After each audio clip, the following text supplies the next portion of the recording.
2016 was when Rodrigo Duterte rose to power as president, carrying with him a platform staunchly against drugs and criminality. 6 years later, how have we been doing with those platforms?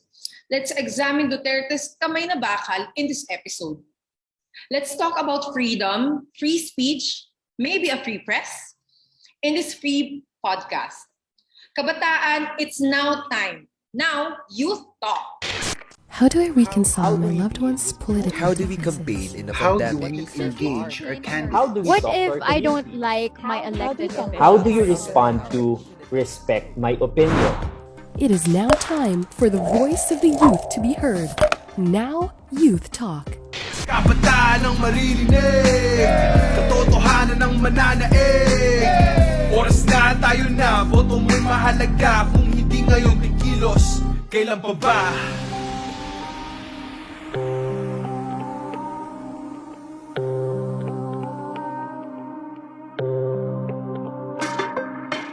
A good and pleasant day, night, or whenever, kabataan. I hope you are all safe, snug, and secure in this cold yet sweltering hot day for both the weather and the Philippine political climate. I am Ara from the Armed Forces of the Philippines, and I will be your host for today's discussion on peace and security. So why did I choose to be host of this podcast? Working in the defense sector in general for almost 2.5 years, I would like to share my knowledge on peace and security. There are two kinds of security, security threats that we address in AFP, internal and external. Although for this episode, it will be a different direction because we are going to pertain to election-related concerns, which is also a threat to our peace and security in a sense that we are going to choose the leaders that will lead our country, that will lead the policy making, that will represent the country to another nations. And we are all concerned of that. So share this afternoon with me or whenever you are, and let us familiarize ourselves how election-related concerns plays a vital role on peace and security. We're shuffling our usual format to give you a rundown of the election issues covered by our youth activation campaign, Now You Vote, by Now You Know. We'll be starting with food security, followed by education, health, peace and security, then transparency and accountability. As we equip you to handle these important conversations, our call remains also simple and also important. Let's talk about issues. Let's talk about platforms. Let's talk about people. Time check naman tayo dyan. It is now time for the voice of the youth to be heard. 40 million members of the youth are set to vote on May 9th, 2022. Whether or not you are part of that demographic, this election is with no exaggeration the defining event of our generation.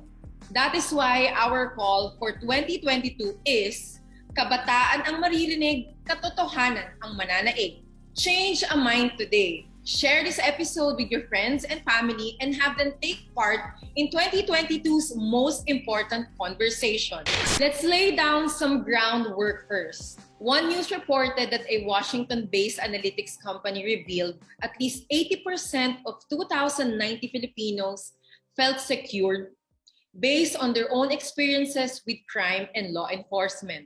According to the November 21 to 25th SWS survey, 61% felt that they can say anything they want, openly without fear, even if it is against the administration.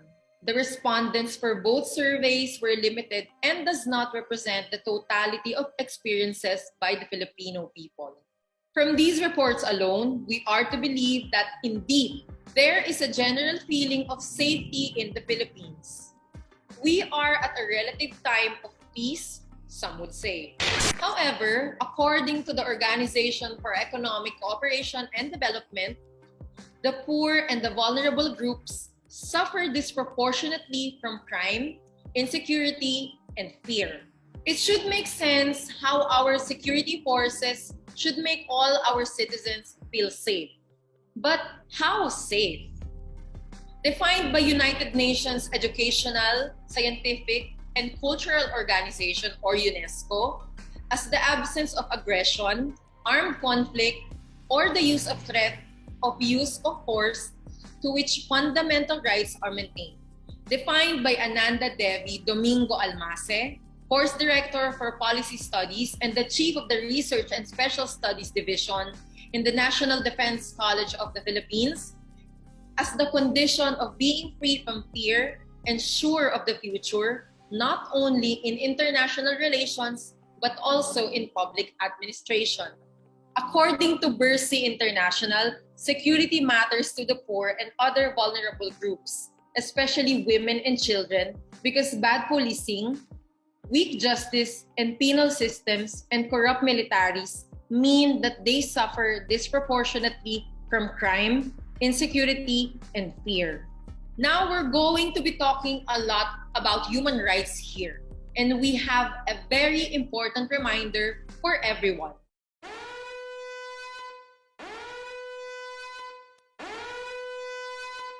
Human rights violations typically refer to violations by the state. We repeat, human rights violations are violated by the state or violated by a state's negligence or failure to protect. You heard that right, folks. To quote from Human Rights Careers, a state commits human rights violations either directly or indirectly. Violations can either be intentionally performed by the state and or come as a result of the state failing to prevent the violation. When a state engages in human rights violations, various actors can be involved, such as police, judges, prosecutors, government officials, and more. The violation can be physically violent in nature, such as police brutality, while rights such as the right to a fair trial can also be violated, where no physical violence is involved. End of quote. This, we feel, is an important disclaimer to make as we move forward with our crash course. This may feel like we are biased against the state, wherein we might not mention acts of violence by non-state actors. What we are moving towards is an election, preferably of leaders who respect the sanctity of life as we seat them on this position of power. In fact, the government through our Constitution is bound to protect our rights as written in our Bill of Rights. Article 2, Section 2 of the Constitution refers to the adherence of peace with other nations in pursuance to our obligations to international law. Take note, the Philippines is a signatory to the UN Charter, International Covenant on Civil and Political Rights, and the Universal Declaration of Human Rights. Whereas, Section 5 refers to the obligation of the government to maintain peace and order in the country. Both sections should now guide lawmakers to uphold peace and order in the country and in relations with other nations. So please, guard your rights and protect others' rights, Kabataan. Why? Let's listen to this soundbite from the UN Human Rights Report about the Philippines. Since 2016, when the so-called war on drugs was launched. We've also managed to document the killings of at least 248 human rights defenders, journalists, trade unionists, and lawyers in relation to their work. We reviewed a lot of government documentation, official figures, data and statistics, photos, videos, including CCTV footage of killings that have been carried out, both in the context of the drug war, but also killings of human rights defenders. And what we found is that there appears to be a real unwillingness to investigate. When the campaign against illegal drugs was launched, it was launched through a command circular that laid out how police operations should be conducted. Now, this circular contained a lot of language that almost encouraged violations of due process. Terms such as negation and neutralization of drug suspects were used. This ominous-sounding language was never really defined in this command circular, but this language, coupled with verbal encouragement at the highest level of government for police to kill drug suspects, may have been interpreted as permission to kill. We've examined 25 police reports which strongly suggest that guns were planted on drug suspects who had been killed. We also looked at 22 other reports which show the use of cut and paste language in post-operative investigations into such killings, which seem to show that these reports were not filled out with integrity. In the 25 reports that we examined, the serial numbers of guns that were found on the drug suspects were exactly the same, which suggests that these guns may have been planted on the drug suspects who had been killed in the aftermath of the killing to make it look like the killing took place in self-defense. Now, this is obviously very worrying. We've also had access to the kinds of death threats and harassment that human rights defenders have been facing. These include posters that are plastered across, for example, Negros Island, where human rights defenders are called terrorists. They are red tagged and they are equated with the terrorist wing, the armed wing of the Communist Party. In many of these posters, human rights defenders who were depicted were subsequently killed. Given the scale of the killings and other human rights violations that this report has documented, and given the failure so far of domestic remedies from bringing to justice the perpetrators, the High Commissioner is calling for an independent investigation into the situation, into the human rights violations in the Philippines. This could be a national or an international investigation, but as long as it is a credible investigation, the High Commissioner stands ready to support it. Contrary to the survey results, the Institute for Economics and Peace ranks the Philippines at 129 out of the 163 countries in terms of the general state of peace in the country. The Institute for Economics and Peace Global Peace Index, or GPI, for 2021 is considered the leading measure of global peacefulness. The GPI was measured by two subcomponents, were measured from all its indicators. These indicators include the measure of how at peace internally a country is and a measure of how at peace externally a country is. Now, the UN Human Rights Report attributes the human rights condition of the country to the strong presence of the police and military in civic life. Should we be looking solely at Duterte's platform to strengthen our security forces? We would say that he has strongly succeeded in this by way of budget allocation. Budget allocation for the PNP increased by almost 100 billion over the past 6 years. Meanwhile, in the same period, the AFP's budget has grown by almost 100%. The Philippine Drug Enforcement Agency has found its budget sharply increasing over the years with the implementation of Duterte's war on drugs, as its budget has nearly tripled over the president's administration. Handsome budgets are given with a heavy burden to fulfill their mandates. The president's pronouncements only but bolster these calls for security and the rule of law. The big question we will be asking here is, how has this budget been used? To what end? And now, at the cusp of a new administration, what else have we expended to get to this point? We introduced to you the concept of security theater as defined by Bruce Schneier in 2003 as security measures that make people feel more secure without doing anything to actually improve their security. Hopefully, this does not ring a bell. Like real security, the security theater has a cost. It can cost money, time, concentration, freedoms, and so on. It can come at the cost of reducing the things we can do. Most of the time, security theater is a bad trade-off because the cost far outweighs the benefits. Is there a security theater ongoing in the Philippines? Let's see.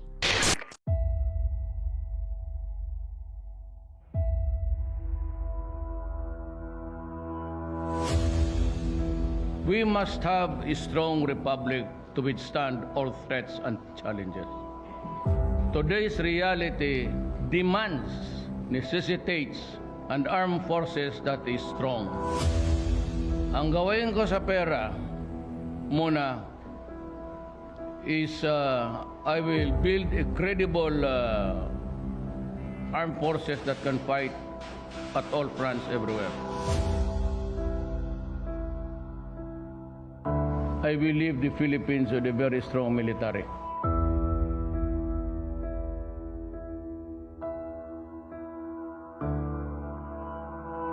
Isang malakas at world-class na armed forces ang isa sa mga legasiya ni Pangulong Rodrigo Duterte na nais iwan dito sa Pilipinas. Sa pamamagitan ng pagmomodernisa ng kagamitan at pagpapalakas ng tauhan, inaasahan na sa pagtatapos ng kanyang termino, ang kapayapaan at kayusan ay hindi na imposible sa bansa. Sure. We have had the best of the procurement money sa ating gobyerno. I have contracted to buy, already bought, and I will give you more by the end of my term. Siguraduhin ko lang na pagka tapos kong presidente, pwede na tayo maghamon baski kanino ng gera. We can challenge everybody. Starting next month, incremental increase ng sweldo ninyo.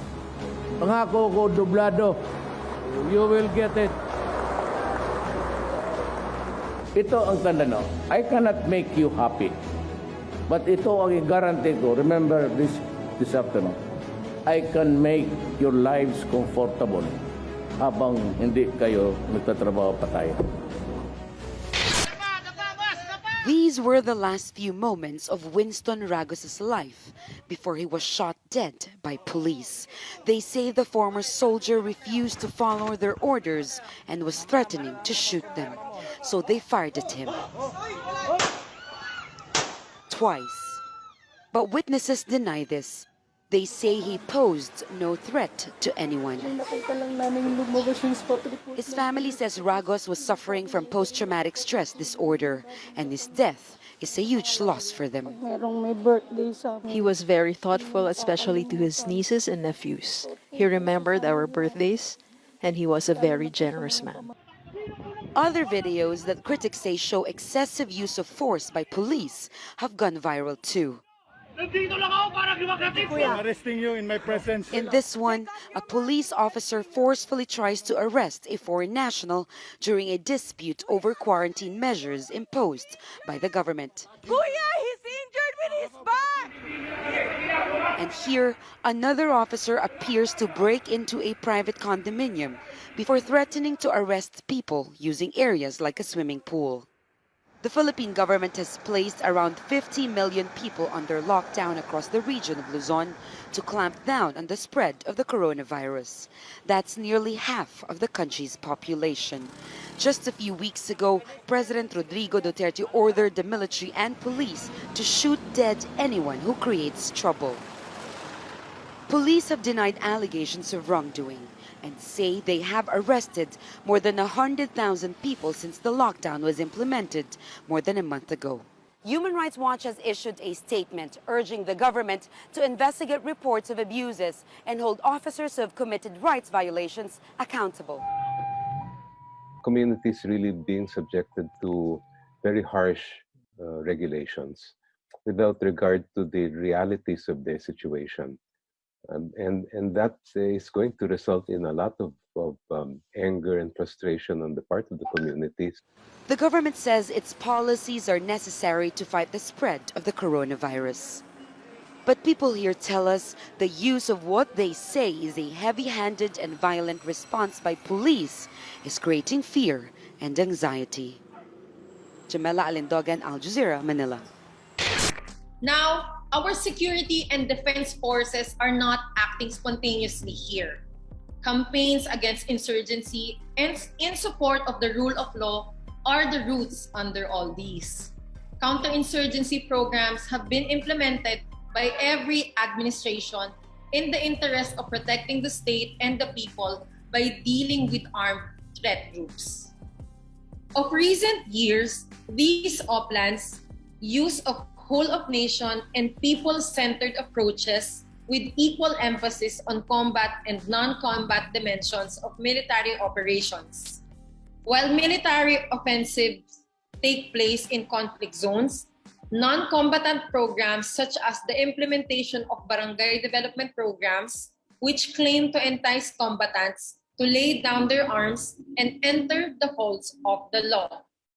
For those unfamiliar with barangay development programs, our government allocates a certain amount for barangay leadership to support those involved in armed conflict to the folds of the law, which give them a chance to go back to their normal lives.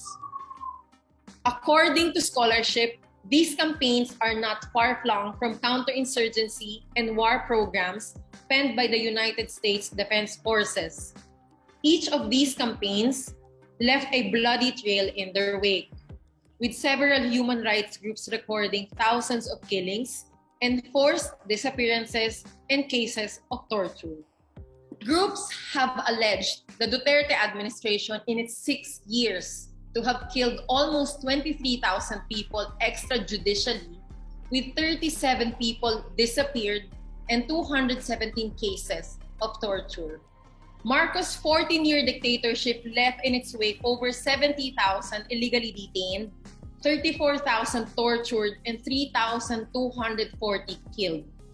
Historian Xiao Chua published a study titled Torture: Human Rights Violations During the Marcos Regime, which detailed the different kinds of torture used by the authorities during this dark chapter in Philippine history, as recounted by victims and published in different reports.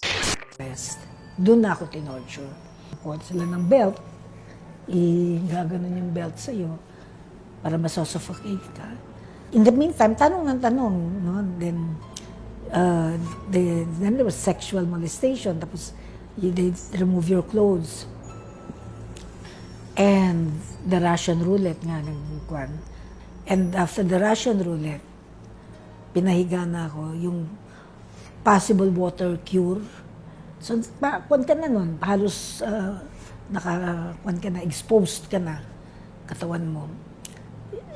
Pero hindi naman siya water cure. It's yung trapo na puro tubig. Madumi siguro yung tubig yan o whatever. Kasi gaganon sa iyo in pail of water. Kasi masosuffocate ka. Tapos, tanong ng tanong. Then yung, yung kuryente. Yung masakit na masakit. Yung pinakamasakit talaga. In terms of physical pain, yun yung masakit.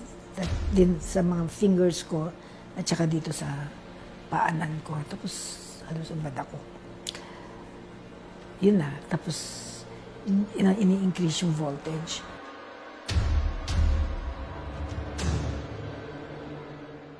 Kumuha sila ng mga songs of love of country. Pero nung tinugtog nila, habang I was suffering from my tremors, torture, it was dehumanizing me. Kasi tinugtog nila, tapos sige, pakinggan mo yung mga awit ninyo. Eto ngayon ang mapapala mo. Worst na nagawa sa akin probably was the Russian roulette. Yun ang hindi ko malimutan yun. Yun na ako sa isang kwarto, lasing eh. May English siya eh. Sabi niya, Neri, are you lucky tonight? Sabi niya, do you feel lucky? Sabi niya. Siyempre, tahimik lang ako, lasing eh. Kinuha niya malaking revolver niya. In-empty niya yun ng kitang-kita ko, in-empty niya eh. Nahuhulog eh. Oh, ito ha. Pasok lang ako ng isa ha. Pasok niya isa. Siro-rotate niya. Tapos pinasok niya gano'n. Sabi niya, tingnan natin if you're lucky tonight.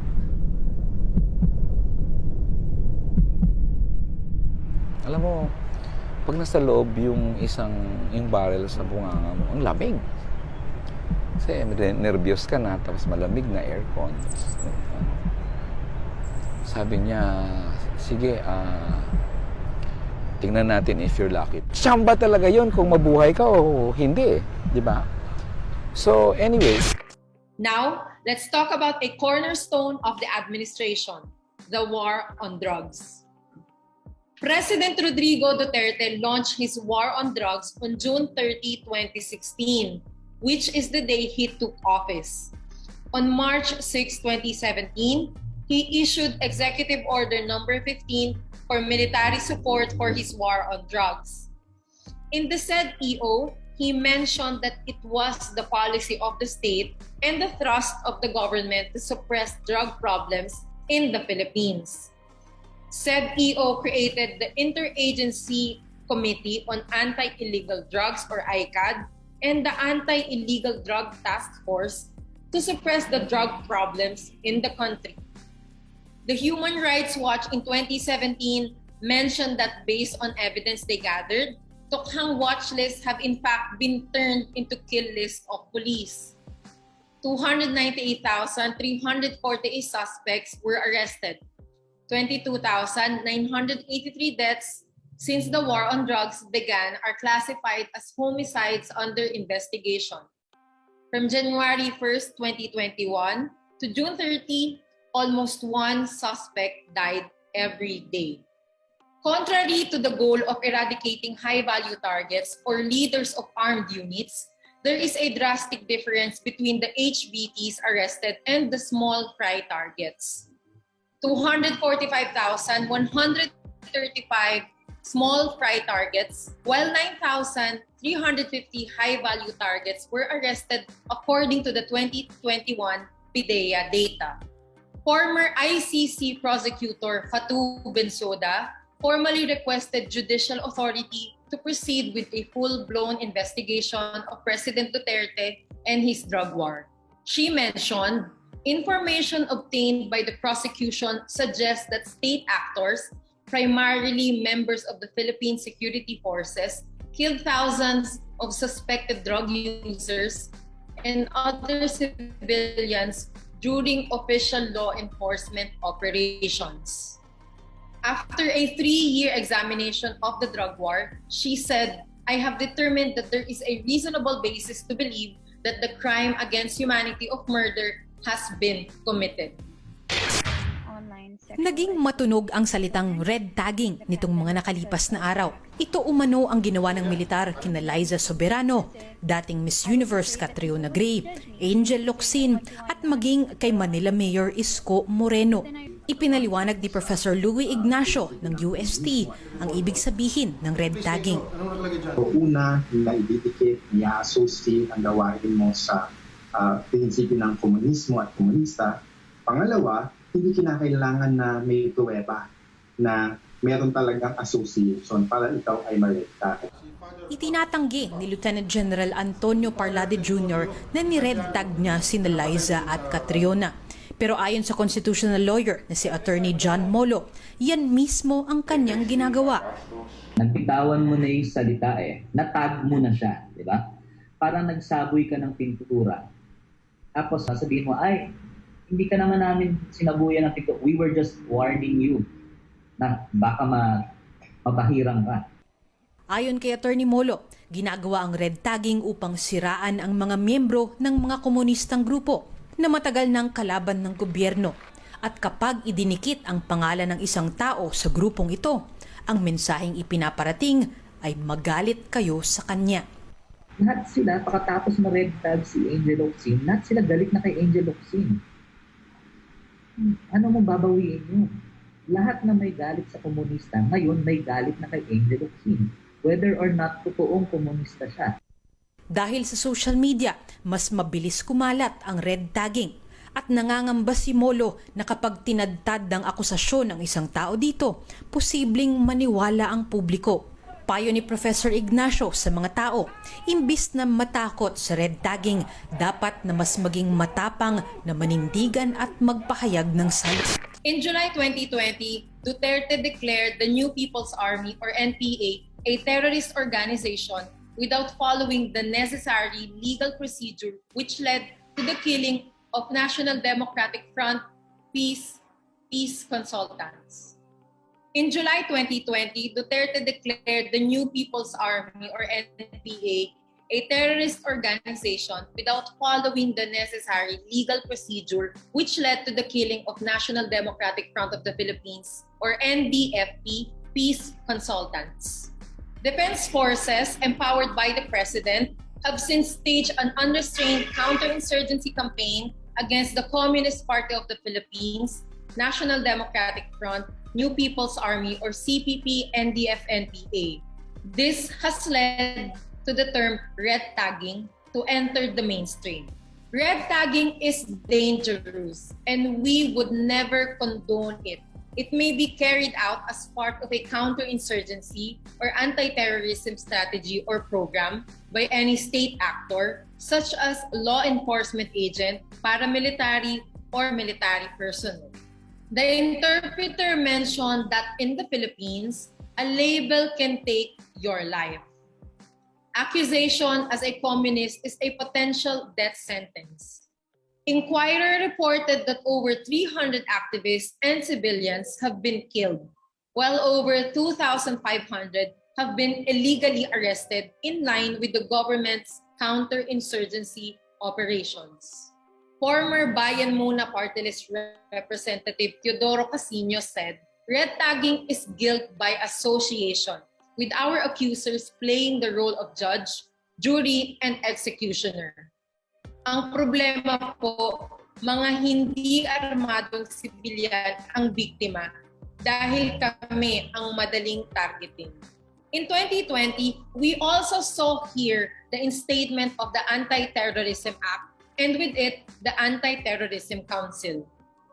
The Anti-Terror Act, or ATA, was created in an effort to improve the counterterrorism measures of the country given the 2017 Marawi siege that resulted to the death of 1,200 people. However, there are various constitutional infirmities of the ATA regarding its creation of the Anti-Terror Council or ATC, the designation of terrorists, and the procedure of allowing warrantless searches, seizures, and arrests. At the height of red tagging and police brutality in the country, the government and its law enforcement agents are not prepared to carry these measures without risking the lives of many. Rappler reported that since 2004, there has been 51 wrongful arrests by the police under the Act. Gamit ang mistulay kartulina at masking tape, ibinalandra ni Presidential Spokesperson Salvador Panelo kanina ang mga panibagong matrix ng mga nagnanais umanong patalsikin ang Pangulo. The Office of the President himself, has received intelligence informations that has been validated and appears to show that there is a deliberate attempt to discredit this administration as well as to boost the candidacies of the opposition senatorial candidates. Sa bagong matrix, bida pa rin ang mga dati nang tinukoy ng Malacanang, ang Metro Balita website ng nahuling si Rodel Jaime, si Ellen Tordesillas, ang PCIJ, Rappler, NUPL at Verifiles na siya umanong nagpakalat sa video ni Bicoy. Pero kapansin-pansin ang pagkakadagdag ni Joma Sison ng grupong Tindig Pilipinas, Magdalo, National Union of Journalists of the Philippines, Liberal Party at ilang senatorial candidates ng 8 Diretso. Hindi nakaligtas maging ang nagtatagong si Eduardo Asierto na dawit sa magnetic lifters shabu shipment na inakusahan din ng Pangulo na may alam tungkol sa operasyon ng mga sindikato. Sa madaling sabi, halos lahat ng mga bumabatikos sa Pangulo. Pero nang tanungin si Panelo kung saan galing ang impormasyon at kung galing ba ito sa isang foreign source gaya ng naunang matrix, Hindi ko alam. Wala siyang sinabi sa akin. Basta it was shared to him, he validated it, and he wants the public to know about it. Tinanong din si Panelo kung napag-usapan ang diagram sa command conference, pero hindi raw niya alam kasi wala naman. The military admits a list of schools allegedly infiltrated by communist insurgents has not been fully verified. The armed forces of the Philippines allege in a previous statement that students from at least 10 universities were recruited by the New People's Army to take part in a so-called Red October plot to oust President Rodrigo Duterte. Most of the country's top universities have been tagged as penetrated by the Communist Party of the Philippines to recruit future members of their armed wing, the New People's Army. The list includes Premier State School, University of the Philippines. The AFP did not distinguish which schools are still up for validation, but it says it stands by its accusation. Presidential spokesperson Harry Roque says there's nothing to fear from the AFP's claim on Red October universities. There was no order to curtail academic freedom. There's no order to curtail freedom of expression. Everyone should learn by way of example from the president, who has not only practiced ultimate tolerance on freedom of expression, but also practice maximum tolerance on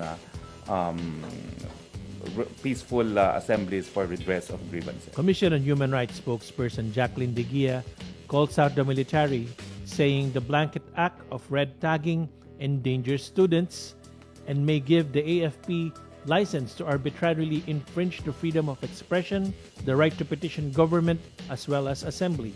ABS-CBN also mentioned that various government officials were charged with crimes on the basis of mere suspicion and not probable cause. This includes Vice President Robredo, bishops, senators, and even ordinary citizens. A red scare, as scholars have called it, remarking its similarity to the anti-communist initiatives staged during the height of the Cold War. Hinimok ng Commission on Human o ng Higher Education o CHED ang mga opisyal ng University of the Philippines na alisin na ang mga communist terrorist group materials sa universidad. Ayon sa CHED, 3 state universities na ang nag-alis ng mga subversibong libro. Kabilang na dito ang Kalinga State University, Isabela State University at Aklan State University. Ayon sa CHED, itinurn over ng mga paaralan ang mga libro sa Regional National Task Force to End Local Communist Armed Conflict o LCAP at sa National Intelligence Coordinating Agency. Ngunit nilinaw rin ng CHED na ang pag-aalis ng mga libro ay nasa desisyon pa rin ng higher education institution alinsunod sa ipinaiiral na academic. The Commission on Higher Education in the Cordillera Administrative Region issued the Regional Memorandum Number 113 Series of 2021, encouraging all higher education institutions in Cordillera Administrative Region to join the region-wide removal of subversive materials both in library and online platforms. This goes against the academic freedom stated in Article 14, Section 5 of the 1987 Philippine Constitution. Book purging has since then been pushed by the National Task Force for Ending of Local Communist Armed Conflict, or the NTF-LCAP, via the Commission on Higher Education. So, where are we now on counterinsurgency? Where are we on peace? Has this been all building up into nothing?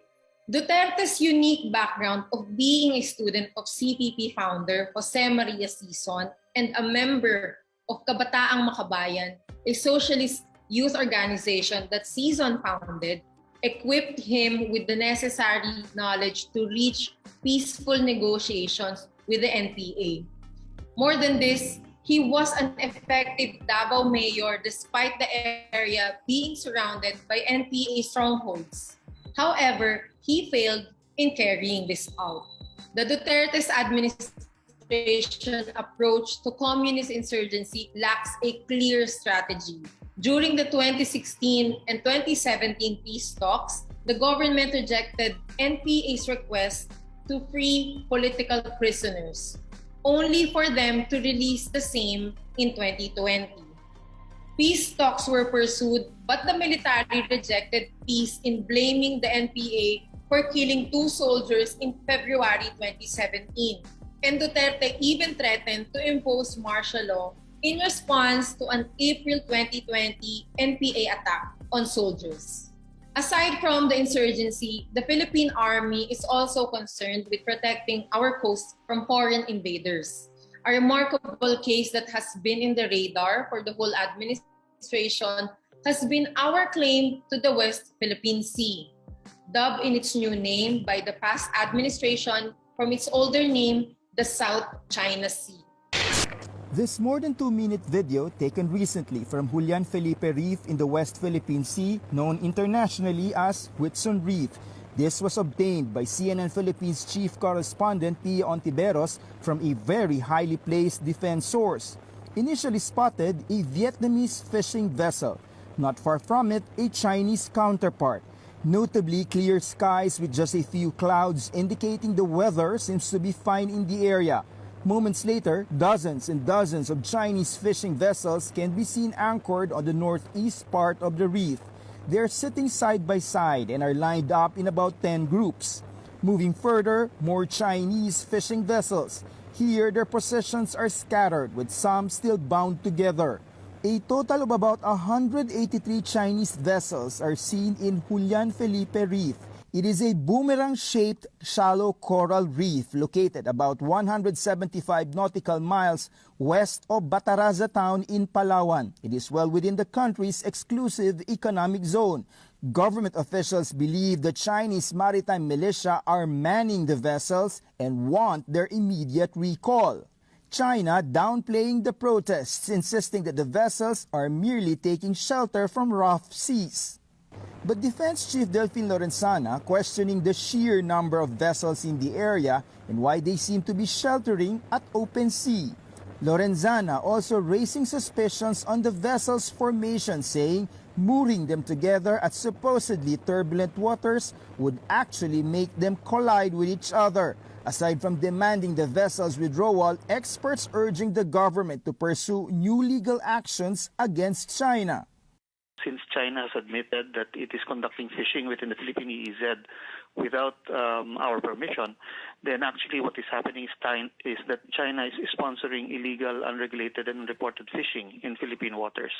And that is an offense under international law. So this could be something that can also be pursued in international fora to have other countries declare China as a state sponsor of IUU fishing. And that can be the basis for sanctions such as stopping the trade in fish with China. Still no word when the Chinese vessels are pulling out, but National Security Advisor June Esperon tells CNN Philippines there are indications of possible movements, with 34 of these vessels now spotted in the vicinity of Pagasa Island and Sandy Cay, north of Julian Felipe Reef. These areas, however, are still part of the disputed West Philippine Sea. David Santos, CNN Philippines. Isda upang matulungan kami na hindi itaboy ng Chinese Coast Guard at para pamingwit kami ng mabuti na mapayapa. Then Davao City Mayor and now Philippine President Rodrigo Duterte's apparent strong answer stood out among the rest. Pupunta ako sa China.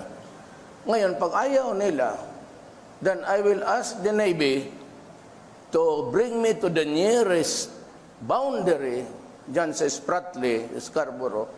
Bababa ako, sasakay ako ng jet ski, dala-dala ko yung flag ng Pilipino at pupunta ako doon sa airport nila, tapos itanim ko.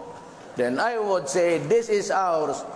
But just this Monday, Duterte admitted he was just joking about his remarks on the West Philippine Sea during the campaign. We call it bravado.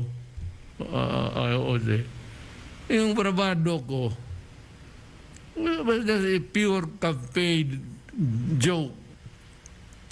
At kung naniniwala kayo sa kabila, pati na siguro si Carpio, pati si...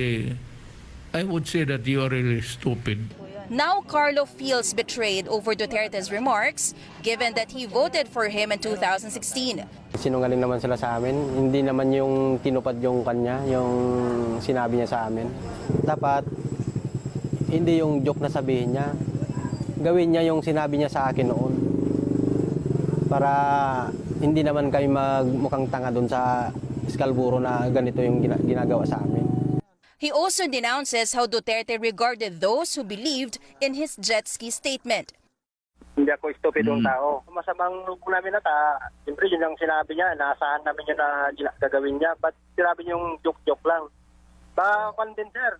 Joke-joke lang din siya naging presidente natin. Territorial sovereignty secures our claim over our lands, the lack of which shows the vulnerability of the state and allows the danger of external threats to its peace and security to arise.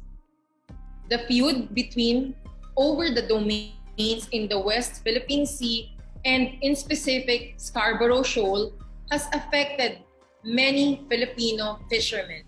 In the South China Sea arbitration case, United Nations Convention on the Law of the Sea or UNCLOS awarded the Scarborough Shoal to the Philippines. However, China has yet to announce its acceptance of the ruling. Before President Duterte stepped in office, he said he would not surrender the country's rights over the disputed Scarborough Shoal in the West Philippine Sea. Thus, we must ask, is this all theater? Are we in the midst of the Philippines' largest smokescreen? As we live in history, an administration mired in blood and a heavy iron fist, the interpreter mentioned that an often ignored similarity between red tagging and the drug war is that these tactics create a smoke screen, blinding the public to the root causes of both issues: widespread poverty and stark social inequalities. These security measures may have been implemented with no clear end in sight. Now we ask, where is our tax money going? To what end are these lives lost? Everyone seeks peace, and in pursuit of it, it is then vital that we put into power a government leader who has a clearer understanding of enduring characteristics of the Philippine political economy to fight oligarchy, who will control the widespread militarization of the country, and who will prioritize the sanctity of life, liberty, and property of the Filipinos. We need someone who does not engage in private deals with corporations for their benefits, and most especially, one who does not have a history of corruption. In your ballot, look for a leader who will prioritize peace and security in the country without allocating an exceeding budget for the AFP, PNP, or their programs and initiatives. One who will enact proper measures to make sure that programs on drug abuse, insurgency, and sovereignty will not step over the line in taking away the life or property of Filipinos. And that has been it for our crash course on Philippine peace and security. Ngayong 2022, ang panawagan ng Now You Vote ay kabataan ang maririnig, katotohanan ang mananaig. It's time to exchange your views and knowledge with your peers. Engage your communities and candidates for a meaningful change beyond the ballot. And commit to your right to suffrage, as your vote defines the Philippines of our generation and maybe the next. Bukas na bukas ang aming online tanggapan for youth activation sessions and resources to help you make your big decisions and nurture your important conversations. Email us at secretariat.nyv@gmail.com. And you can also join our Discord server. Makiugnay, makipagtalakay, at bumoto kasama ang inyong kapwa kabataan sa discord.gg/NowYouVoteHub. This has been Ara reminding you to participate in 2022's most important conversation and to make your 2022's biggest decision on May 9, 2022. See you next episode! Kabataan ang maririnig, katotohanan ang mananaig. Oras na, tayo na, boto mo'y mahalaga. Kung hindi ngayon tikilos, kailan pa ba?